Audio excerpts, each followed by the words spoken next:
ने कहा तेरा पुत्र जीवित हो, तूने हम दोनों का व्रत किया है, अतएव तेरा पुत्र अवश्य जीवेगा। और रानी भी विधि पूर्वक इस उत्तम व्रत को करे जिससे उसका पुत्र जीवेगा और वह अनेक पुत्रवती होगी। इस व्रत की विधि दुर्वासा ऋषि बतलाएंगे। दुर्वासा ऋषि ने कहा, हे राजन, भाद्रपद महीने के कृष्ण पक्ष की षष्ठी आने पर उस दिन नियम पूर्वक प्रातः काल स्नान करके मनुष्य व्रत को करे। क्रोध और लोभ त्याग कर इस व्रत के नियम का पालन करते हुए जब तक संपूर्ण करने की निर्मित जीवों की पद्धति अर्थात उसके मार्ग को न लाए और मध्याह्न के समय मित्रों के साथ युक्त होने की मन में अभिलाषा करते हुए पलाश और कुश के नीचे शिव जी, पार्वती, गणेश तथा स्वामी कार्तिक के इन चारों देवताओं की मूर्ति बनाकर नीचे लिखे मंत्रों से इनका पूजन करें और भक्ति भाव से इनका सब देवताओं का नाना प्रकार की धूप तथा इसके बाद उत्तम पुष्पों से पूजन करें।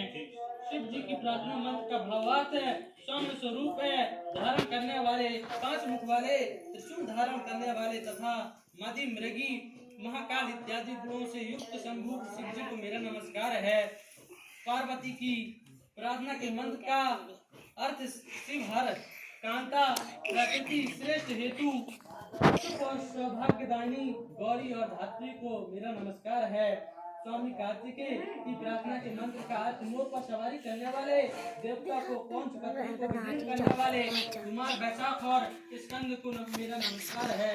गणेश जी की प्रार्थना के मंत्र का अर्थ है मुझ पर सवारी करने वाले, देवता को लंबे उजाड़ वाले, सुंदर सूंड वाले, एक दंत वाले तथा विघ्न निवारण करने वाले देवता को मेरा नमस्कार है। दीपक, चंदन, धूप तथा नाना प्रकार के नैवेद्य से पूजन करके गाजे बाजे से ब्राह्मणों के साथ घर आवे तथा उस दिन महुए के फूलों के साथ समा का चावल भोजन करें और भैंस का दूध, दही, मठा तथा घृत का भोजन करें। हे राजन, इस व्रत की ऐसी ही विधि है, जो मनुष्य ऐसा करता है वह पुत्र पौत्र से युक्त शीघ्र ही सुख को प्राप्त करता है।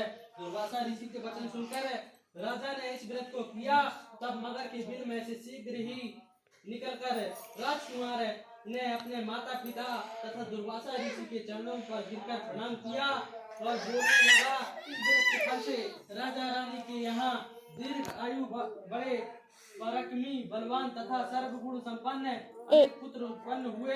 उससे उसके राज्य में इति अर्थात अतिवृष्टि तथा और दुर्भिक्ष की शांति हुई और राजा ने अनेक वर्ष तक सुखपूर्वक राज्य किया। श्री कृष्ण भगवान ने कहा कि यह व्रत करने वाली उत्तरा इसी व्रत को करे। केशव के वचन को सुनकर राजा युधिष्ठिर के साथ हो गए। अश्वत्थामा से हत दग्ध उत्तरा जीवित हो गया। इस व्रत के प्रभाव से संतति स्थिर हो जाती है। व्रत के करने के बाद शास्त्रोक्त रीति से विधि पूर्वक उद्यापन करें। स्वर्ण, बैल, भैंस, गाय तथा ब्राह्मणों को दे तथा सोने और चांदी की सुंदर मूर्ति बनाकर वेद ब्राह्मणों के सहित इनका पूजन करें।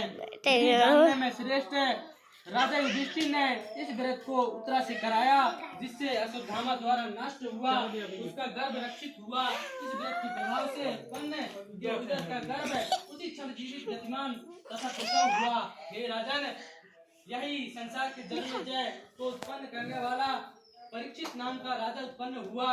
हे राजन, जो कोई इस अपूर्व व्रत को इस प्रकार से करता है वह संपूर्ण पापों को त्याग कर सूर्य की महिमा को प्राप्त करता है। तथा युधिष्ठिर के संवाद में कुछ पलाश नाम की कथा समाप्त हुई। बोलो हंसा माता की जय, शंकर भगवान की जय, पार्वती मैया की जय, कार्तिक महाराज की जय, गणेश भगवान की